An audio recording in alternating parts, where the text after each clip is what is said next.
প্রচন্ড গরমে মন প্রাণ ঠান্ডা করার জন্য শুধু এই ডেজার্টটাই যথেষ্ট।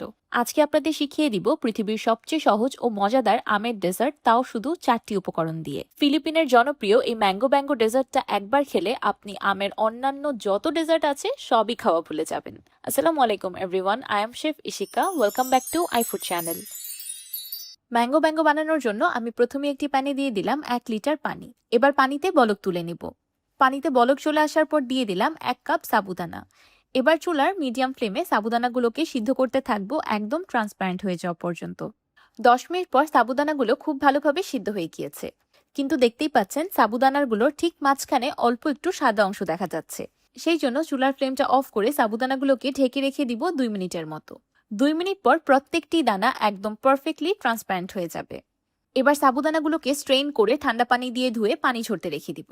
এবার একটি জারে দিয়ে দিলাম 1 কাপ কেটে রাখা পাকা আম, 1/2 কাপ কনডেন্স মিল্ক আর 1/2 কাপ স্টেরিলাইজ ক্রিম।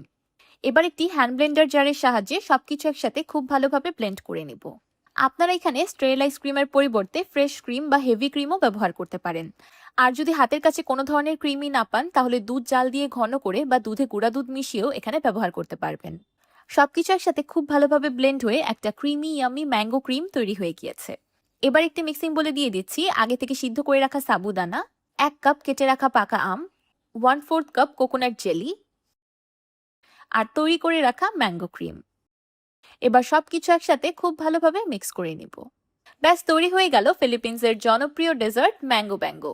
এই ডেজার্টটা খেতে কি যে মজা সেটা মুখে বলে কখনোই বোঝানো যাবে না।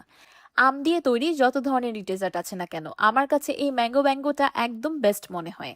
এই ডেজার্টটা খেতে খুবই বেশি লাইট অ্যান্ড রিফ্রেশিং। ডেজার্টটা বানিয়ে কিছুক্ষণ ফ্রিজে রেখে ঠান্ডা করে নেবেন, তাহলে খেতে আরো বেশি দুর্দান্ত লাগবে। এই প্রচন্ড গরমে ম্যাঙ্গো ব্যাঙ্গোর এক বাইটই মন প্রাণ কলিজা একদম ঠান্ডা করে দিবে। আমের সিজনে এই ম্যাঙ্গো ব্যাঙ্গো ডেজার্ট একবার না বানালে কিন্তু পুরাই মিস। ডেজার্টটা বানানোও কিন্তু খুব সহজ, ঘন্টার পর ঘন্টা রান্নাঘরে সময় নষ্ট করতে হবে না, খুব ইজিলি তৈরি করে ফেলা যায়। যারা সাবুদানা খেতে পছন্দ করেন না, তারাও এই ডেজার্টটা কেড়ে কেড়ে খাবে, এটা আমি গ্যারান্টি দিয়ে বলতে পারবো। আমার আজকের এই ম্যাঙ্গো ব্যাঙ্গো ডেজার্ট রেসিপিটি আপনাদের কাছে কেমন লাগলো আমাকে অবশ্যই কমেন্ট করে জানাবেন। ভিডিওটি ভালো লাগলে একটি লাইক দিবেন আর আমার চ্যানেল সাবস্ক্রাইব করে আমার চ্যানেলের পাশেই থাকবেন। আল্লাহ হাফেজ।